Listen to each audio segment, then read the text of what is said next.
Happy New Year! It's been a while.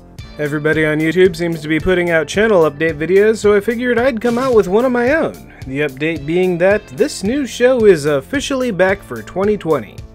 As the name implies, I'll be delivering news and keeping track of upcoming movies, television, and video games that are of interest to me. Fortunately, I have a great many interests, so odds are good there'll be something of interest to you too.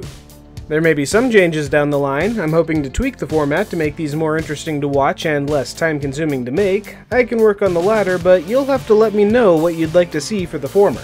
In the meantime, let's get started. Fortunately, it's a nice week to de-rust because there isn't really much going on.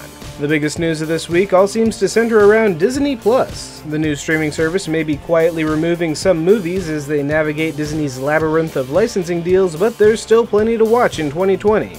Not only has the second season of The Mandalorian been confirmed, but we'll also be getting more of Marvel's Phase 4 than previously anticipated.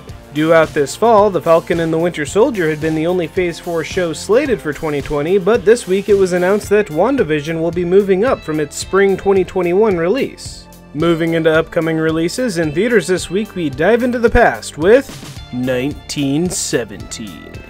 A movie about two young soldiers sent to complete a dangerous task deep behind enemy lines. This movie might be good timing. The world could probably use a reminder about how awful world wars are right about now. For something a little lighter, there's Underwater. Kristen Stewart plays a shirt-averse scientist on an underwater research station that accidentally wakes up something they probably should have left alone. So along with being trapped at the bottom of the ocean, there's monsters in those waters. On television, Infinity Train Book 2 starts up this week on Cartoon Network. No idea what it's about, but it looks like a fun and whimsical high fantasy adventure. Over on CW Seed, which you might be surprised to learn is still a thing, Deathstroke Knights and Dragons will be premiering this week. The 12-episode series is written by veteran comic writer J.M. DeMatteis and, again, will be on CW Seed and not, say, DC Universe. On the Disney Channel, The Owl House premieres this week. No idea what it's about, but it looks like a fun and whimsical high fantasy adventure. And new for this year, I'm going to try to keep track of more anime simulcasts, particularly for Funimation and Crunchyroll. Most shows will already be available for premium users, but for free users, this week sees the start of Darwin's Game on Funimation, a show about superpowered Japanese teenagers murdering each other in a reality-bending survival contest. And on Crunchyroll this week, there's Somali in the Forest Spirit. No idea what it's about, but it looks like a fun and whimsical high fantasy adventure.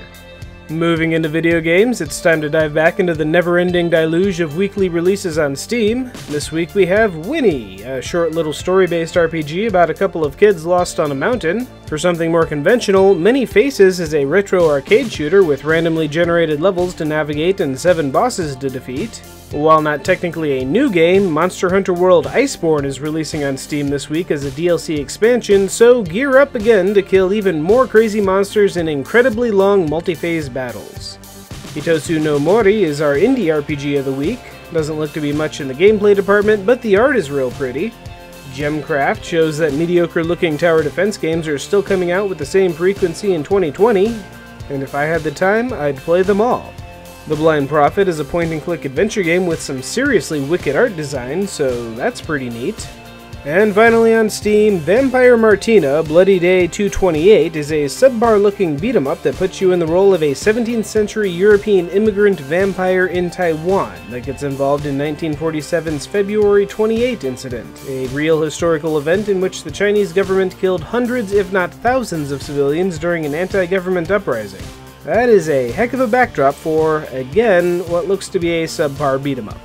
Moving away from Steam, the Epic Games Launcher doesn't really support upcoming releases the same way Steam does, but they do give out a lot of free games. Currently available for grabs is Darksiders War Mastered Edition, Darksiders 2 Definitive Edition, and Steep.